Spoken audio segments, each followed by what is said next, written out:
Israel imetangaza kuwa kundi la Hamas bado linashikilia miili ya mateka 19 waliokufa ambao hawajarudishwa licha ya makubaliano yaliyofanikiwa katika kusitisha mapigano kati ya pande hizo mbili.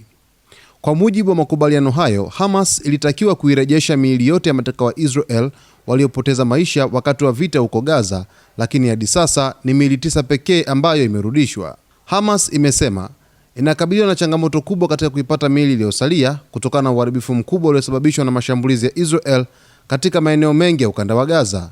Maeneo mengi yameripotiwa kuwa chini ya vifusi, miundombinu imeporomoka na baadhi ya miili inadaiwa kuzikwa ndani ya mitaro au majengo yaliyosambaratika. Tume ya Msalaba Mwekundu ICRC imethibitisha kuwa zoezi la kutafuta na kurejesha miili hiyo ni gumu na litachukua muda kutokana na hali mbaya ya usalama na mazingira magumu ya eneo hilo.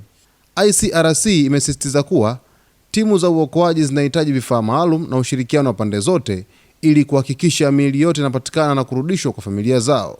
Israel kwa upande wake imeilaumu Hamas kwa kukiuka masharti ya makubaliano ya kusitisha mapigano kwa kuchelewesha urejeshaji wa miili hiyo. Serikali ya Waziri Mkuu Benjamin Netanyahu imesema haitasita kuendelea na operesheni zake za kijeshi endapo Hamas haitatekeleza wajibu wake kikamilifu.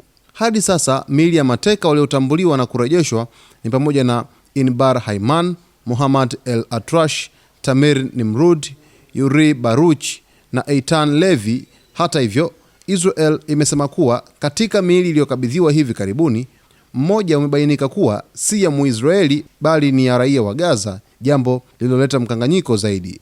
Mashirika ya kimataifa ikiwemo Marekani na Umoja wa Mataifa yanaendelea kushinikiza pande zote mbili kuzingatia makubaliano ya kibinadamu ya kuhakikisha miili iliyosalia inarudishwa haraka ili familia za wahanga zipate faraja na heshima stahiki kwa wapendwa wao.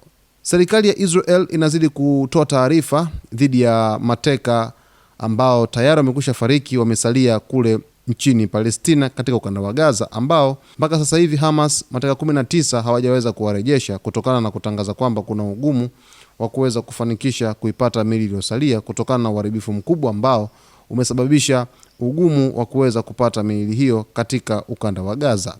Sasa serikali ya Waziri Mkuu Benjamin Netanyahu imeweka wazi kwamba haitasita kuweza kufanya mashambulizi dhidi ya Hamas kwa sababu ya kuonekana kwamba wanakiuka utaratibu na sheria za kusitisha mapigano ambazo mkataba huu ulisainiwa chini ya Rais wa Marekani Donald Trump.